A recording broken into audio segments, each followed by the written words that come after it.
Now, King Charles has called for mutual respect and unity following riots across the country, speaking out for the first time since the unrest began.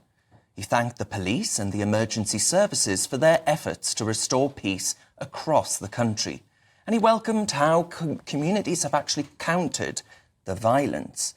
Now, this comes after the Prime Minister said that police forces across the country should remain on high alert going into the weekend, despite an apparent easing of violence. Well, joining me now is GBNews political correspondent Olivia Utley. Olivia, the King doing this now, this in 2011 when we had the riots, Her Majesty, our late Queen, Her Majesty the Queen, she did not make an intervention. So just how significant is this? Well, it can be seen as quite significant. I mean, on the face of it, King Charles's comments are relatively innocuous, even banal. He thanks and praises the emergency services, and he talks about the communities that have countered the violence. But look a little deeper, and that last bit is actually quite controversial. The communities which countered the violence, presumably by that he means the counter-protesters who turned out on the streets to hit back at the protesters. Well, those counter-protesters in themselves are seen by some as quite controversial. For example, there were cries of "from the river to the sea," a phrase which is very, very offensive to many Jewish Londoners, being shouted over and over again at lots and lots of these counter-protests. There's also the story of that Labour councillor who's now been suspended by the Labour Party for suggesting that the throats of far-right protesters should be cut. Now, the fact that King Charles appears to be praising the communities and perhaps even the counter-protesters can be seen as quite controversial in itself. It's probably very helpful to Keir Starmer. Keir Starmer's solution to these riots from the beginning has been to basically put as many of these people as possible into prison. It hasn't really been about focusing on the root cause of the protest. But it'll be really interesting to see how that statement from King Charles, plays out over the next couple of weeks. What will Conservative politicians, for example, make of it all? Now, of course, Olivia, the monarch could well be reacting to advice from the Prime Minister. What are we hearing in that regard? Well, that is the really big question. How much was Keir Starmer involved in this statement from the palace? It's possible that the King and Buckingham Palace drafted the statement with no conversation with the Prime Minister. That said, I would have thought that normally with statements like this, they are in a routine way passed by the Prime Minister beforehand. If Conservative MPs believe that the King and the Prime Minister are sort of working in cahoots over this, I think that is probably a bit of a stretch too far, but I'm sure we would hear about it in the coming days and weeks. All right, Olivia Utley there, fabulous as ever. That's Olivia Utley, our political correspondent. Let's see, though, what our panel makes of this. We've got the former advisor to Jeremy Corbyn, James Schneider, and leader of the Heritage Party, David Curtin. Hello to both of you. Now, James, I'll start with you, because one of our viewers, Mark, says the King is simply a puppet of the Prime Minister because he would not have been allowed to say what he said without the approval of Sir Keir Starmer. Do you think this has come from high command? I don't think so. I mean, of course, I don't know, and none of us really know what goes on in the conversations between the Prime Minister and the monarch, but I wouldn't have thought so. What he said, which to me seems very good and decent. The scenes that we saw of violence across the country were absolutely shocking, of racist violence were absolutely shocking. And the scenes we saw of communities coming together to look after each other, to repair damage and to stand in solidarity with one another were extremely heartening, and that it should be what our country is really about. It seems quite in keeping with the message that Charles gave in his first message what's it called, that happens on Christmas Day, the speech, which was about bringing communities together, support for public sector workers and for our shared institutions. And to me, that seems like the right sort of message that should be coming from the top of our society at this time, after, we've seen really very shocking scenes which have frightened many, many people. Mm-hmm. And the main message I think that we should all be taking is that these do not represent the basic fabric of our country, which wants to work together. Well, David, speaking of the fabric of this country, I would argue that that fabric has never been picked at more, and that actually the seams are starting to fall off said fabric. And I view it potentially as a mistake for the monarch to be given a statement at this time, because I do think that we are thoroughly disunited. Well, yeah, the king is responsible for his own words, and what he said obviously comes from him and will be seen to have come from him. And on one level, it's a nice statement calling for unity, praising communities and so on. But like you said, people will read into this, and this doesn't address the underlying issues, the underlying tensions that are there in the country, which was sparked off by the murder of 3 English girls in Southport, and that doesn't seem to be addressed. And there's a lot of people in this country who are really, really concerned about rising crime, specifically crime that is associated with migrant communities. And that's not to disparage everyone who is a migrant to this country, but there certainly are things that are happening now which seem to be on the increase. And people who address or speak about this and just express concerns about the rapid mass immigration that we've had over the last 30 years or more, which is changing the way that England feels, are continually disparaged and disdained. And that's not being addressed. And what would you have liked to have heard from Sir Keir Starmer then? Because obviously he's given a series of press conferences throughout this period. And actually, I'm wondering whether or not they actually reach out to people to say, we hear your concerns, we're going to do something about it.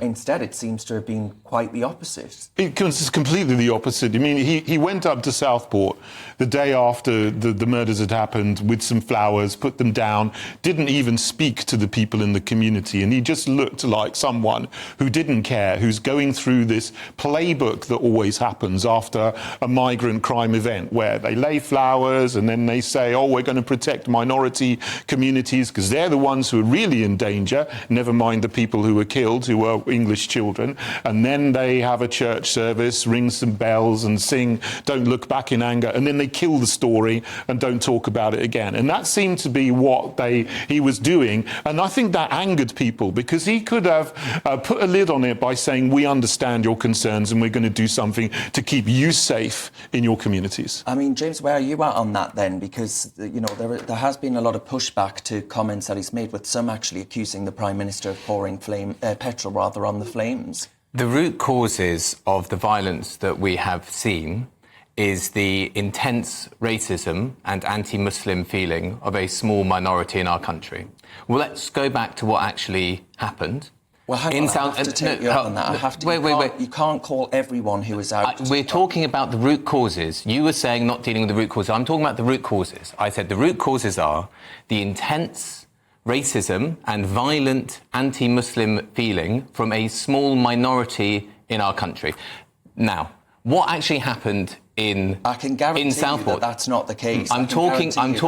You're not listening to me, Darren. You're not listening to me, because no, I'm not, Darren. The reason why I'm not, and the reason why you're not listening to me, is that's not what I said. I said that the root cause of attacks against a mosque in Southport, that some people, some far-right activists and some racists went and attacked the mosque in Southport, the root cause of that is the racism of those people, which I'm saying is a small minority, and actually agreeing with the King does not represent the vast majority of people. You know, when I look at, when you're scrolling miserably on social media, seeing the scenes we're seeing, people being dragged out of their car because of the colour of their skin, that does not represent our country. And the root causes of that are racism.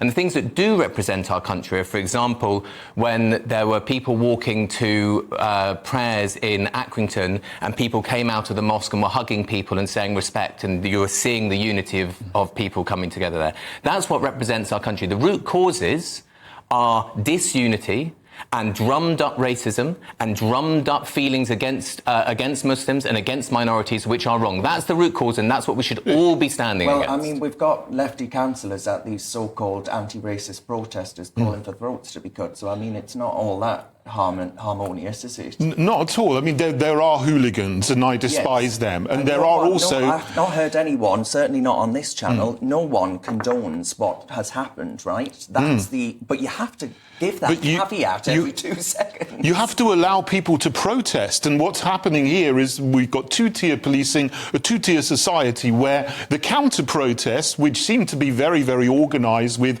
placards up, professionally made, with stand-up to racism banners in advance, they are celebrated and they are lauded by the state. But the people who want to go and protest about mass immigration, about two-tier policing, about migrant crime or rising levels of criminality seem to be suppressed. Targeting hotels. You've got in Birmingham, you've got white people being targeted as well. We can see that house migrants is not protesting against a political issue. It is a racially motivated anti-migrant attack. Yes, of course, we should all praise the thousands of ordinary people who came out to defend these places and these people, and that meant that this small minority who you say you condemn, the racist violence, that they had to go home, that they weren't able to enact their hatred and their division in our society. And that is the thing that is picking apart at the seams of our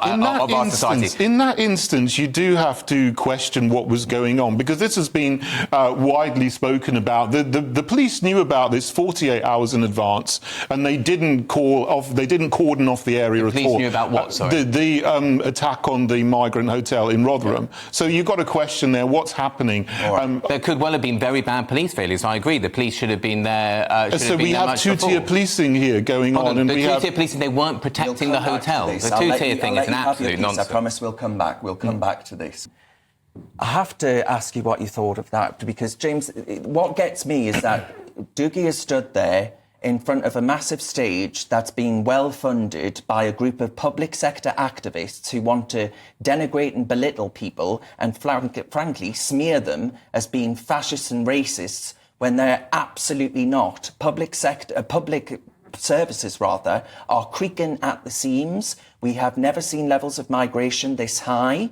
It isn't racist to turn around and say we cannot go on like this, and frankly I don't want to watch my community change into something that is thoroughly unrecognisable, which has happened in large parts of the country. So I don't think that the trade unions, I don't know the details of what's going on in Belfast, but I have seen what the Posties Union have done, what the Railway Workers Union have done, what the Fire Brigades Union have done, which is to promote working class unity, which means standing against those who wish to divide the working class and divide the country through racism. So that's why the RMT and the FBU and the CWU instructed their branches to go and provide support for mosques where that was needed, because, yes, all of those issues which Doogie raised, public services squeezed, housing unavailable and expensive, problems with schooling, limited living standards, pay not meeting the mortgage and meeting the rent, insufficient childcare. All of these issues are issues that for us to overcome them and improve them, we're going to need unity, and the unity which realises that someone who is, for example, born in Jamaica and is a bricklayer has much more in common with another working class person who was perhaps born here than they do with the people that are cutting their services, who are getting the enormous tax breaks, who are taking money out of our public services, who are privatising them.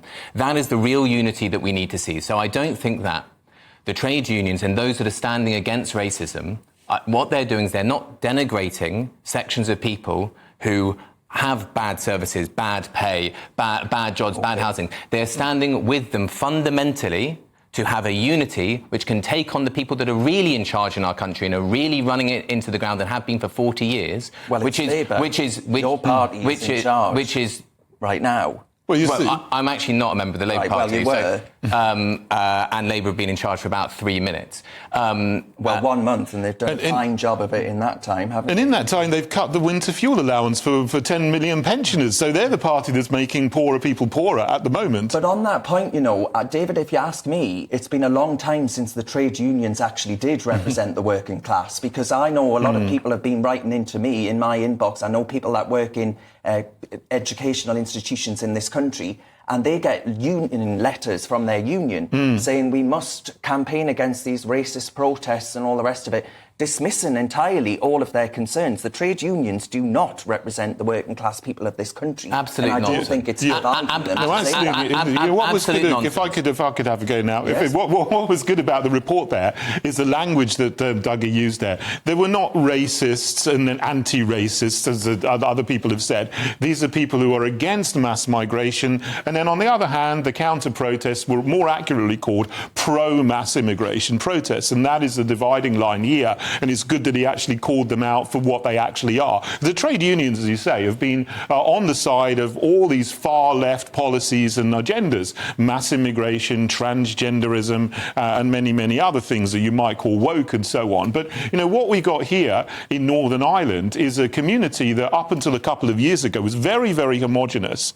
And now they're rapidly seeing the changes that have happened more gradually in England over 40 years. They're seeing them happening just in the flash of an eye now. And it's very disconcerting to people there. And as you say, this is causing all kinds of problems in the availability of services, the availability of housing. And people aren't racist. They just don't want a rapid change in their communities, in the availability of services, and also in the culture of their country. And that's an absolutely legitimate thing to go out and say. All right.